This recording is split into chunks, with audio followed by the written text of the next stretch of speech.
AIMIM के सरबराह असदुद्दीन ओवैसी ने दिल्ली के सीएम अरविंद केजरीवाल के सुंदर कांड पाठ पर तनकीद की है।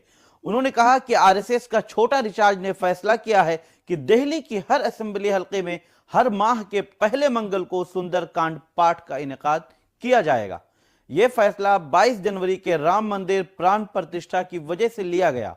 आपको याद दिला दूं कि उन लोगों ने बिल्किस बानो के मसले पर खामोशी अख्तियार कर रखी थी और कहा था कि वो सिर्फ तालीम और सेहत जैसे मसलों पर बात करना चाहते हैं। क्या सुंदरकांड पाठ तालीम है या सेहत?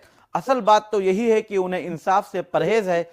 संघ के एजेंडे का पूरा साथ दे रहे हैं। हम बाबरी की बात भी ना करें, आप इंसाफ, मोहब्बत, फलाना का बाजा बजाते रहो और साथ में हिंदुत्व को मजबूत करते रहो। वाह!